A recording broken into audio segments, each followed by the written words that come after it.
Good evening students, स्वागत है आपका मेरे चैनल पे। अभी हम जो सॉल्व कर रहे हैं वो क्लास 8th मैथ से एक्सपेरिमेंट पावर चैप्टर का क्वेश्चन नंबर 5 सॉल्व कर रहे हैं। एक्सरसाइज नंबर है हमारा, किसी में 12.1 है, किसी में 10.1 है। ये आपके अकॉर्डिंग टू बुक्स आप खुद फिगर आउट कीजिए।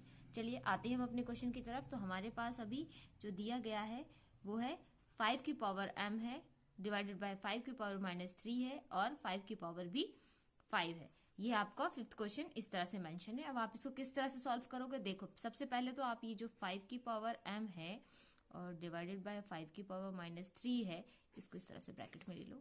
उसके बाद अलग कर दो आप, 5 की पावर भी 5 है।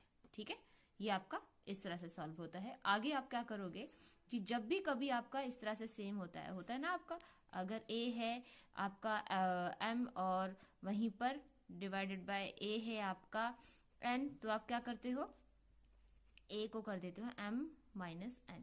ठीक है, एक में जो बेस होता है, सॉरी पावर्स होती हैं, वो इस तरह से सॉल्व हो जाती हैं। यानी हमारे पास दोनों का पावर इस तरह से है, तो हमने m किया, फिर माइनस रखा, फिर अंदर -3 इस तरह से रख दिया। ठीक है, ये आ जाता है 5 की पावर 5।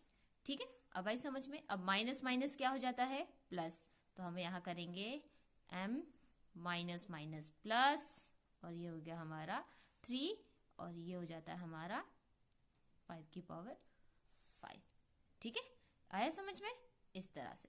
अब आपका ये आ गया। तो जब भी कभी आपकी जो सेम बेसिस होते हैं, ठीक है ना, आपका जो है सेम बेस है ना, 5 यहाँ पर भी 5, यहाँ पर भी 5, तो इस तरह से सेम बेसिस होता है। जो उनकी पावर्स होती हैं वो क्या हो जाता है, माइनस हो जाती हैं। ठीक है ना, वो माइनस हो जाएंगे। तो इस तरह से अगर हम करेंगे तो आप इधर कहीं देख लीजिए कि अगर आपके पास m + 3 है इक्वल टू 5 है, तो आप क्या करोगे, m को यहाँ रखोगे, 5 यहाँ रखोगे, -3 कर दोगे, है ना। तो आगे आ जाता है आपका m इक्वल टू 5 में से 3 माइनस किया, आपके कितने बचते हैं, 2। वैसे ही आपने इसको इस तरह से सॉल्व किया, इनकी पावर्स को। ये पावर सॉल्यूशंस है, याद रखिएगा, ये पावर्स का सॉल्यूशन चल रहा है। ठीक है, ये पावर सॉल्यूशन है पूरा, इतना ये वाला पूरा पावर सॉल्यूशन है। अब आप ये करें, 5 में से ये है, तो अब क्या करोगे आप डायरेक्टली, ये हमारा 2 निकल गया था ना, तो इसका मतलब ये भी सेम है, ये भी सेम है, तो हमारे पास आ जाता है ये क्या, 5 की पावर 2। इस तरह से ये सॉल्व होगा।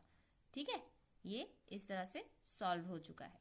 ठीक है, तो अभी कहीं भी आपको ऐसा प्रॉब्लम होगा, हो सकता है आगे कहीं पर आपको एग्जाम में 5 की जगह 2 आए, यहाँ पर भी 2 हो, यहाँ पर भी 2 हो, तो कंफ्यूज नहीं होइएगा। यही फॉर्मूला आपका, यही जो पैटर्न है, यही फॉलो होगा, इसके अलावा नहीं। सिर्फ डिजिट चेंज हो सकते हैं बेटा, m की जगह वो n रख सकते हैं, q रख सकते हैं, या उनकी मतलब एग्जामिनर्स के ऊपर डिपेंड करता है। बाकी आपका ये जो है वो ऐसे ही सॉल्व होगा। ओके, चलिए मिलते हैं नेक्स्ट वीडियो में अगले क्वेश्चन के साथ। तब तक के लिए बाय। और अगर आपको पिछले क्वेश्चंस के बारे में जानना हो तो मेरे चैनल पे जाके पिछले क्वेश्चंस को चेकआउट कर सकते हैं, चेक इन कर सकते हैं। Okay, bye bye, thank you, फिर मिलते हैं।